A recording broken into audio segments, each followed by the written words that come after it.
కాళేశ్వరం ప్రాజెక్టుపై విజిలెన్స్ విచారణ జరుపుతుంటే బీఆర్ఎస్ లో దడ మొదలైందన్నారు మంత్రి పొన్నం ప్రభాకర్. 1,00,000 కోట్లతో నిర్మించిన ప్రాజెక్టు 9 నెలలు కూడా పనిచేయలేదన్నారు. ప్రాజెక్టు అక్రమాలపై సిట్టింగ్ జడ్జి విచారణ జరిపిస్తామని చెప్పామని స్పష్టం చేశారు. బీఆర్ఎస్ ను కాపాడుకునేందుకు బీజేపీ నేతలు కేంద్ర మంత్రి కిషన్ రెడ్డి ప్రయత్నాలు చేస్తున్నారని విమర్శించారు. తాము అధికారంలోకి వచ్చి నెల రోజులు అవుతోందని, గ్యారంటీ స్కీములపై దరఖాస్తులు స్వీకరించినట్టు తెలిపారు. చిత్తశుద్దితో వాటిని అమలు చేస్తామని భరోసా ఇచ్చారు. కరీంనగర్ లో ఉదయం ఆయన మార్నింగ్ వాక్ లో పలువురిని కలుస్తున్నారు. భూ ఆక్రమణలపై చర్యలు చేపడతామన్నారు మంత్రి పొన్నం.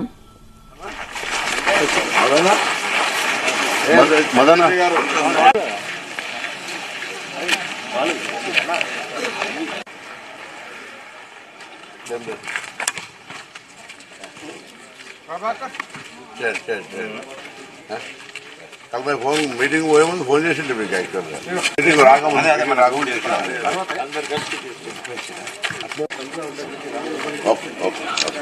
ఇక్కడ గ్యాదర్ గా ఓన్లీ గ్రౌండ్ మెంబర్స్ గ్యాదర్ గా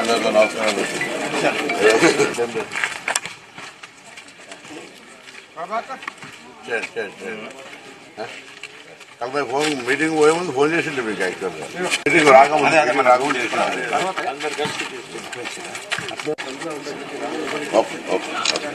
ఇక్కడ గ్యాదర్ గా ఓన్లీ గ్రౌండ్ మెంబర్స్ గ్యాదర్ గా. కాళేశ్వరం మీద దాడులు జరిగితే టీఆర్ఎస్ నాయకుల గుండెలో దడవుడుతోంది. ఏమైతుంది, ఒకవేళ మీరు తప్పు చేయనట్టయితే విచారణను స్వాగతించండి. విచారణను ఆహ్వానించి మీ దగ్గర ఉన్న వాస్తవ సమాచారాన్ని వాళ్ళకి ఇచ్చే ప్రయత్నం చేయండి.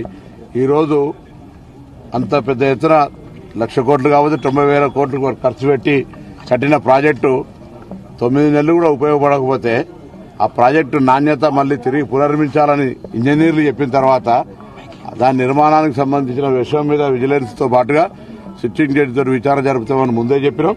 దాని ప్రకారంగా విచారణ జరుగుతూ ఉంది.